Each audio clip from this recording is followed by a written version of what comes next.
Hi everyone, this is Val from Valia Craft Studio, and I'm back today after a fairly long absence from journaling to show you one of the journals that I've made. I actually have been making them during my husband's illness and so forth. He passed away earlier this year and it's been quite a process, but I've got 9 journals made and I'm just now getting around to taking some photos and some videos, and I'll be putting them up in my Etsy store, etc.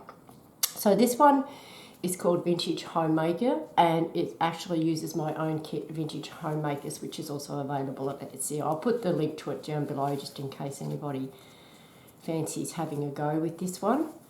I've just tied it very loosely with a piece of lace. So it's about 230 by 150 millimeters with about a 30 millimeter spine, which is about 9 by 6 by 1.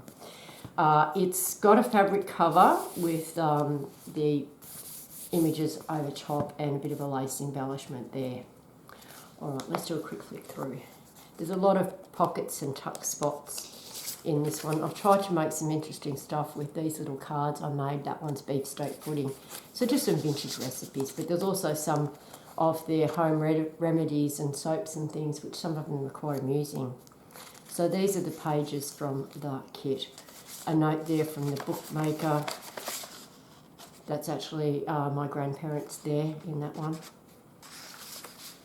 My dad's mum and dad. And a little picture there of people I don't really know. And that little link pocket, envelope pocket there with a card in the back. There's a lot of ephemera with this one too. Just some vintage stoves and things like that. I've got a variety of papers, like the graph paper and just the tea-dyed plain papers. And there's a few of these in the ephemera part of that kit. Lots of different laces,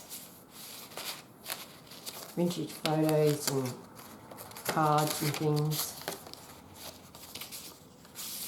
That one's just a blank one to write on.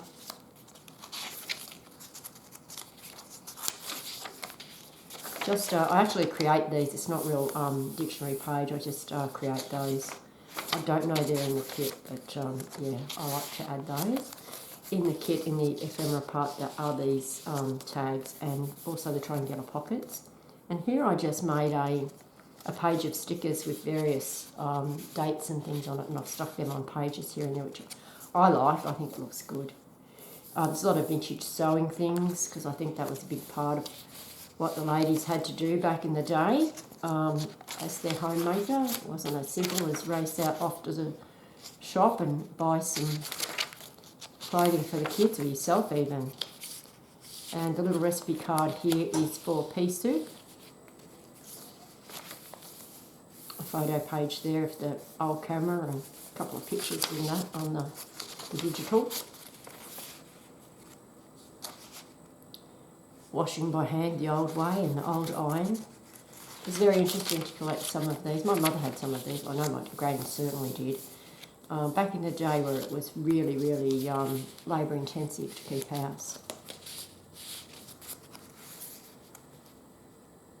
So I think sometimes we think that in the previous years it was easier because women didn't have to go out to work. You know, they stayed at home with their children and their family, and they didn't have to go out to work to financially, afford the lifestyle that we all enjoy these days. But in some ways they work just as hard, but in the home instead of outside of the home.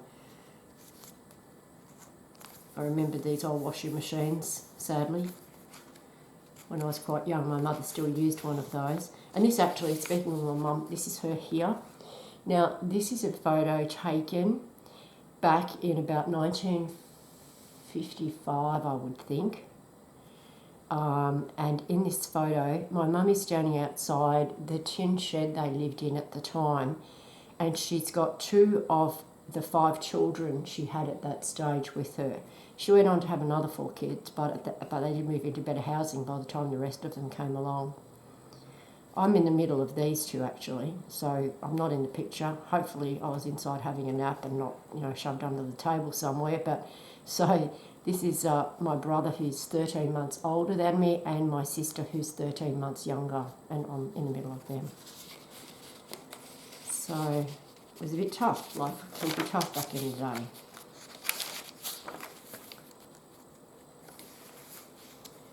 This is I call them my ladder pockets, which I make, and I just like stack things in there in the little things. So I just cut those out and use those in all my journals these days.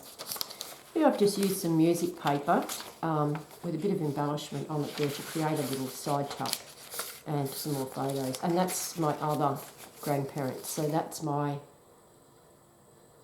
that's actually the previous generation. So that's my great-grandparents.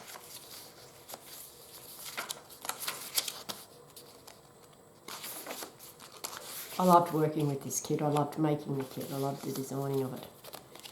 So just a little old washing machine thing there. And this one is lye and soap preparation for washing clothes. So when they had to make their own washing powder, you couldn't just go and buy the old, Omo or Fab or whatever we choose to use from the shops. You made your own.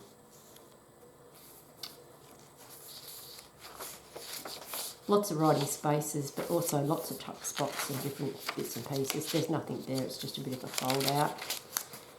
And back before there was electricity and there was kerosene lamps and candles and all sorts of things that we'd find a hardship these days, I'm pretty sure of that.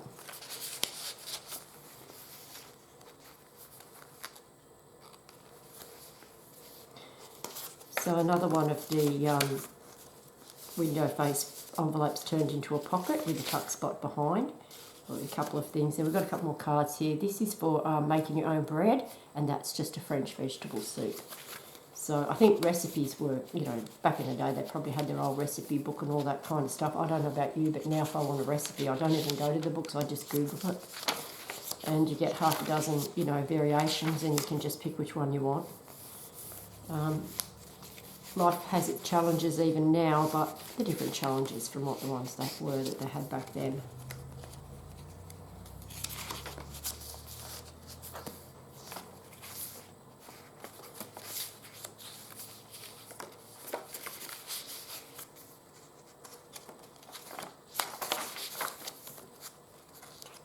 Preserving their own jams and bottled fruit and vegetables and things like that. A few ads from that era.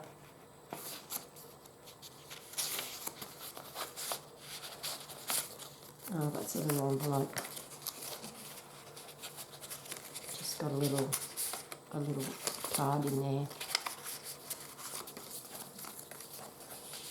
And just some bits and pieces up the top one.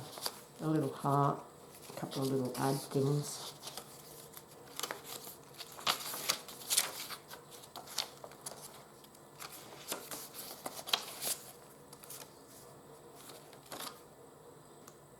Giblet pie and soup. The lizards and gizzards at the market make a pie and the soup as well. I don't think I fancy that. Pretty sure I don't. This one is a salve for corns and bunions. And look, I'm going to read out because I found it hysterically funny. Take a pint of sweet oil, half a pound of red lead, 2 ounces of Venice turpentine, 2 of beeswax and 1 of white turpentine, and boil it all up, and away you go. You get a salve for your corns and bunions. I don't know that red lead's readily available these days, but it sounds a bit toxic, doesn't it? Anyway, that's what they did. Another little envelope there with just a little sewing card in that one. In the lace pocket, obviously. Another one of the ladder. That might be another picture of my grandparents. I didn't realise I had 2 in, but that doesn't matter. It's a good photo of back in the day when, the groom sat on the chair and the bride had to stand beside him. I'm not quite sure what the reason was about that, but that's what they did. Fortunately, some things have improved for the better.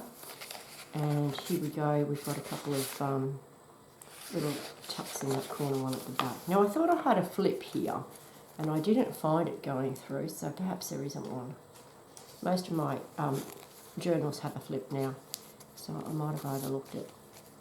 No, we'll assume there isn't one. So thank you for looking. This one will be in my Etsy store soon. Thank you very much. Bye now.